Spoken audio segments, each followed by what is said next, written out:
കൃഷ്ണ ഗുരുവായൂരപ്പ, എല്ലാവർക്കും നമസ്കാരം. കണ്ണൻ വിളിച്ചാൽ വെളിപ്പുറത്തുണ്ടെന്ന് തോന്നിയിട്ടുണ്ടോ?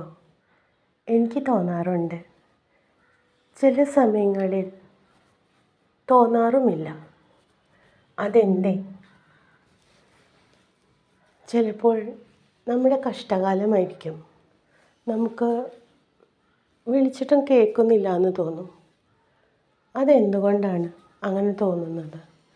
നമ്മുടെ മനസ്സിൽ അത്രയും നമ്മുടെ മനസ്സിൽ ശ്രദ്ധ കിട്ടുന്നില്ല, അല്ലെങ്കിൽ വിശ്വാസമില്ല. അങ്ങനെയുള്ള സമയങ്ങളിലാണ് നമ്മൾക്ക് ഭഗവാൻ വിളിക്കാൻ വരുമ്പോൾ വരുന്നില്ല എന്ന് തോന്നുന്നത്. പ്രത്യേകിച്ച് കഷ്ടകാല സമയത്ത് നമ്മളിൽ അടിഞ്ഞുകൂടുന്ന ആ നെഗറ്റീവ് ഫോഴ്സ് നമ്മളെ കൊണ്ട് തോന്നിക്കുകയാണ് ദൈവമില്ല എന്ന്, അല്ലെങ്കിൽ ഭഗവാൻ വിളിച്ചാൽ വരില്ല എന്ന്. നമ്മളെ ആകെ നെഗറ്റീവ് പൊതിഞ്ഞിരിക്കുമ്പോൾ എന്തും നമ്മൾക്ക് നെഗറ്റീവായി തോന്നും. അതുകൊണ്ട് ചിലപ്പോൾ നമ്മളെ ഭഗവാനെ വിളിക്കുന്നതിന് വരെ അത് തടയും. ഭഗവാനെ വിളിക്കാൻ നമുക്ക് തോന്നാതെ വരും. എന്നാലും നമ്മൾ വിളിച്ചുകൊണ്ടിരിക്കുക. അപ്പോൾ ഭഗവാൻ കേൾക്കും. വിശ്വാസത്തോടെ വിളിക്കുക. വിശ്വാസം എന്ന് പറഞ്ഞാൽ, ഞാൻ നാളെ അമ്പലത്തിൽ പോയാൽ അവിടെ ഭഗവാനെ കാണും. അതുമാത്രമാണോ വിശ്വാസം? ഭഗവാൻ അമ്പലത്തിൽ മാത്രമാണോ ഉള്ളത്? അല്ല, തൂണിലും തുരുമ്പിലും ഭഗവാനുണ്ട്. അതായത് നിങ്ങൾ വിശ്വസിക്കുക, നിങ്ങൾ എവിടെ നിൽക്കുന്നോ അവിടെ ഭഗവാനുണ്ട്.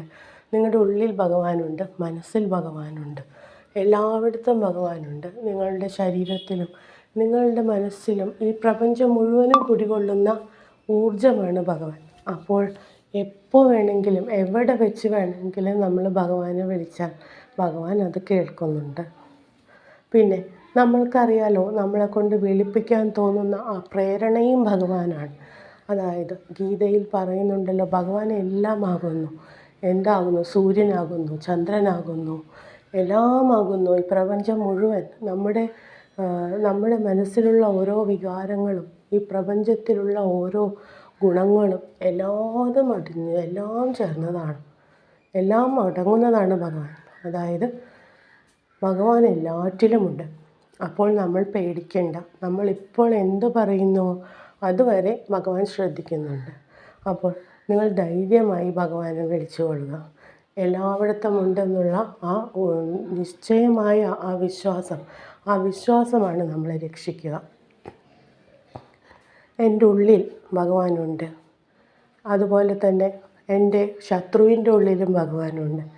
എൻ്റെ ശത്രുവിലും ഭഗവാനെ ഞാൻ കാണുന്നു, അല്ലെങ്കിൽ എൻ്റെ സുഹൃത്തിലും ഭഗവാനെ ഞാൻ കാണുന്നു. എല്ലാവരിലും ഞാൻ ഭഗവാനെ ദർശിക്കുന്നു.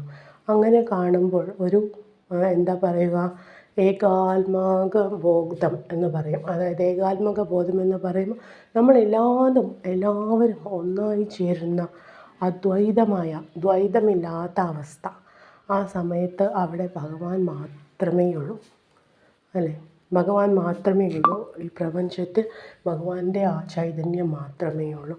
അപ്പോൾ നമ്മൾ മനസ്സിലാക്കുക, നമ്മളെക്കാൾ ഉപരി എല്ലായിടത്തും ഭഗവാനാണെന്ന്.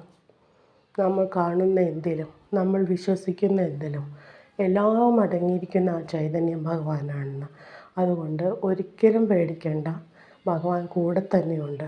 എപ്പോഴും വിളിച്ചുകൊണ്ടിരിക്കുക. നെഗറ്റീവ് ഫോഴ്സുകൾ നമ്മളെ കീഴടക്കുമ്പോഴും നമ്മളെപ്പോഴും ഭഗവാനിൽ തന്നെ വിളിച്ചുകൊണ്ടിരിക്കുക.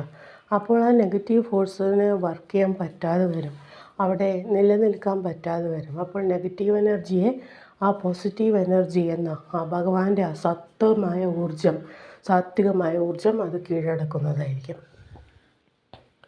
അപ്പോൾ എല്ലാവരും ഭഗവാനെ വിളിക്കുക,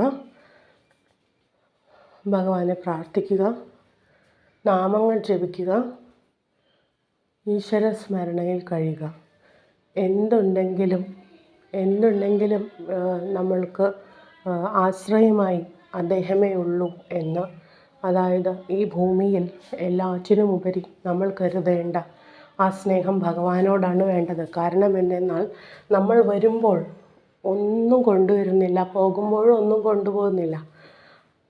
അതിന് മുമ്പും പിമ്പും എപ്പോഴും അദ്ദേഹമാണ് നമ്മുടെ കൂടെ ഉണ്ടായിരുന്നത്.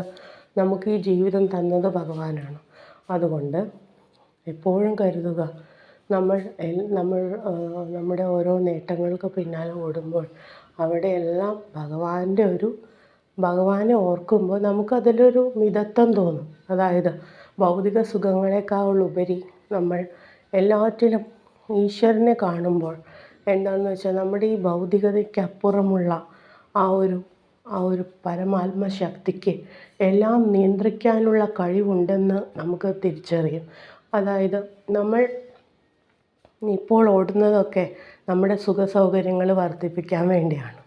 പക്ഷേ അതിനേക്കാൾ ഉപരി മറ്റെന്തൊക്കെയോ ഉണ്ട്. ആ ശക്തിയുണ്ട്. ആ ശക്തിക്ക് ഇതെല്ലാം നിയന്ത്രിക്കാൻ കഴിയുമെന്നുള്ളൊരു ചിന്തയുണ്ടെങ്കിൽ നമ്മൾ പൂർണ്ണമായും ഭഗവാന് വിധേയമായി ജീവിക്കുന്നവരായിരിക്കും. അതായത് ആ ശക്തി എന്ന് പറയുന്നത് ഭഗവാനാണ്. ഈ പ്രപഞ്ചം, ഈ ഭൗതികത എല്ലാം നിലനിർത്തുന്നത് ഭഗവാനാണ്. അതുകൊണ്ട് എല്ലാറ്റിലും ഉപരിയായിട്ടുള്ള ആ ശക്തിയെ പ്രാധാന്യം കൽപ്പിച്ചുകൊണ്ട് ഭഗവാനിൽ അർപ്പിച്ച് എല്ലാവരും അവരവരുടെ ജീവിതം നന്നായി നയിക്കുവാൻ ഞാൻ ആഗ്രഹിക്കുന്നു, പ്രാർത്ഥിക്കുന്നു. എല്ലാവർക്കും നന്ദി, നമസ്കാരം.